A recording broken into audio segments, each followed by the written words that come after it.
Hey, it's me, um, Raymond, or Castle in the Sky.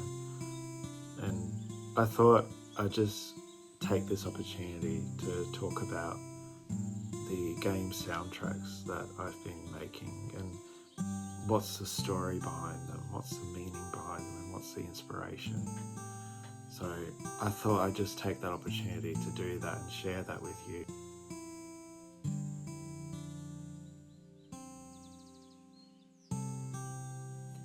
The first game soundtrack that I released was called Grow, and the inspiration I got from it was definitely one of the biggest ones was Porter Robinson's second album, Nurture. Just the aesthetic of that album and the meaning behind it of hope and positivity was just uh, so encouraging, and I really appreciated listening to it, just the journey that led up to the release of that album. So just that positivity and the sort of the elements of electronic music, but then also nature as well. I think that really appealed to me and was something new to me. And I really want to just sort of replicate that and sort of bring about that sort of worldview that Porter Robinson had brought out.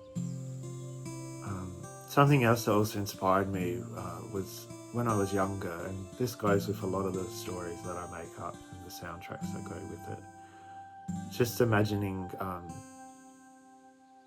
people living in a world where they're a lot smaller than the things around them.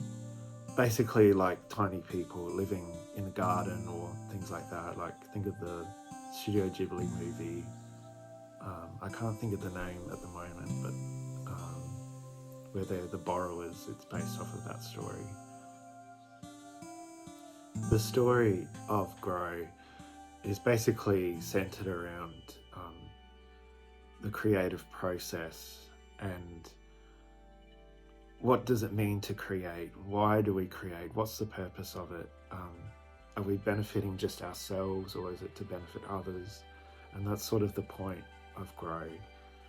It really came about mainly after I had first released music on Bandcamp, and I thought to myself, that's it, I'm going to be famous, I'm going to, just these really stupid thoughts that I was going to be really popular, which I don't know if anyone else feels that when they first think they're going to do something new for the first time, like put a video on YouTube or put music out. They think, yeah, it's amazing, it's going to get like 1 billion views, and of course it didn't at all. It didn't get any views, which is a really humbling process, and I'm sort of used to that now as well. And I think that sort of is the good thing about creating, if you're doing it for the right purpose, which I really try to. I always have to correct myself with that mindset, but it's, if you do it for the right purpose, if you're creating because you love it, you enjoy it, and you're doing it for other people, that's my view, that it really adds to your happiness in life and your joy and contentment.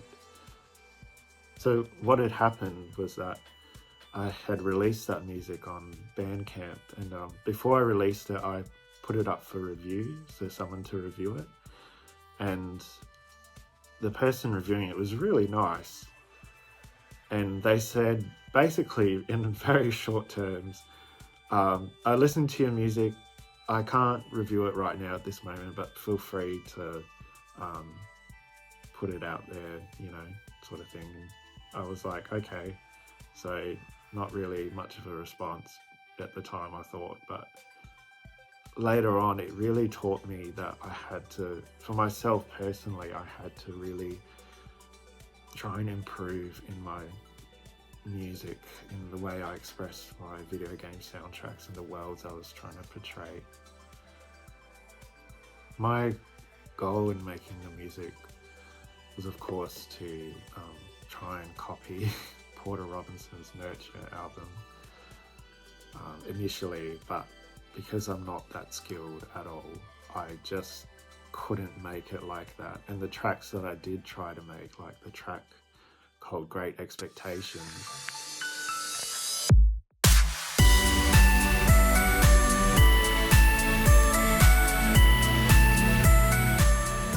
it ended up serving as like this reminder for me that I had tried to make music like Porter Robinson, Nurture, and it just failed. I failed at it.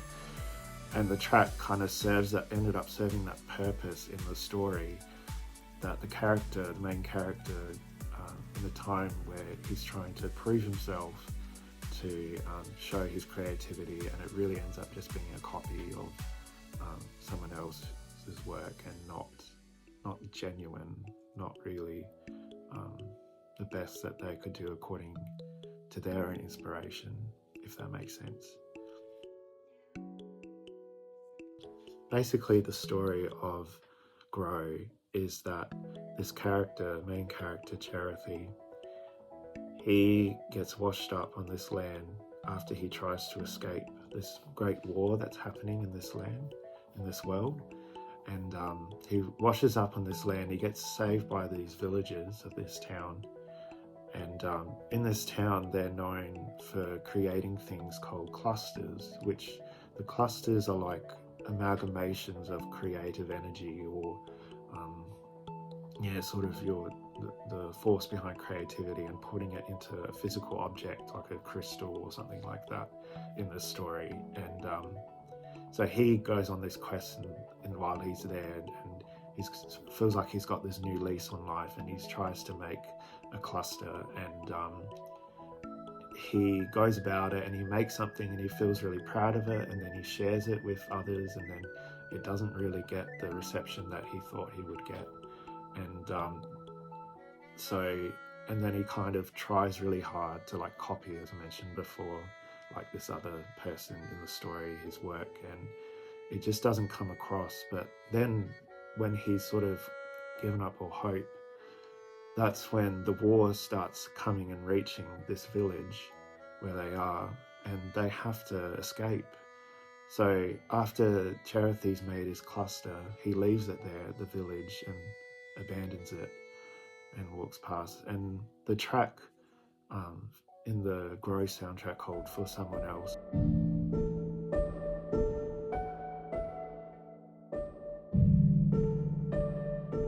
it's sort of that part where it skips into the future, who knows how many years, and a traveller finds the cluster and sort of activates it, and it unlocks all the memories.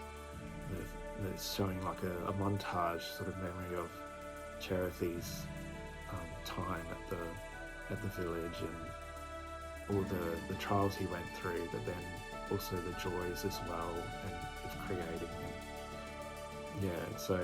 And then the last track, It's a Wonderful Life.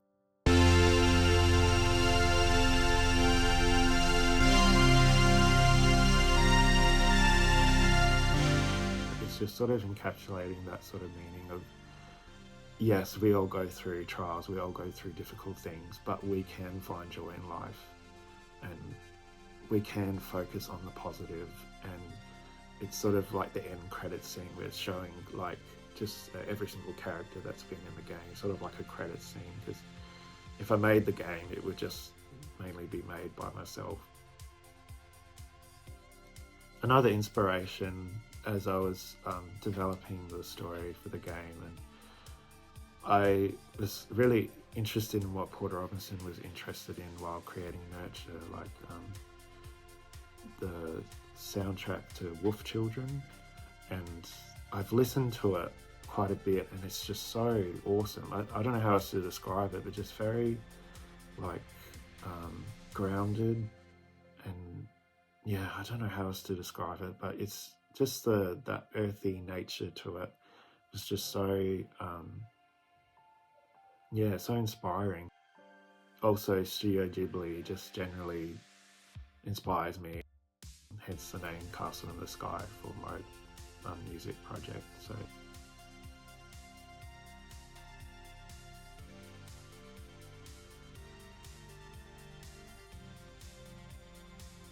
I started making the pixel art for Grow thinking that I would make the game, but I feel like I just focus on making the music, and the game sort of lives in my imagination. I've got other things that I'm focused on in life, and I feel like making the game, it takes a lot of work, and there's other things I want to do in life, other things I want to focus on, things that I want to do. So I have made some art.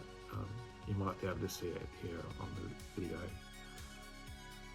But I suppose when it comes down generally to all the game soundtracks that I make, each story is really personal to me, and at least if I can tell that story through the music and through these videos and just explaining some of the meaning behind it, some of the inspiration, I hope that can make you feel more connected with it as well.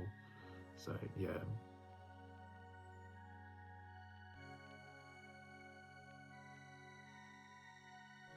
Anyway, that's my quick video. I hope it's quick. Thanks for watching, and feel free to stick around if you want, and I'll try and make more videos for the other soundtracks that I've released. And as I release new soundtracks for video games that I make up, or video game stories I make up, I'd like to do more of these videos and just sort of get that that inspiration across to you, so you can find out as well and hopefully connect with it too. Anyway, thanks for watching. Bye.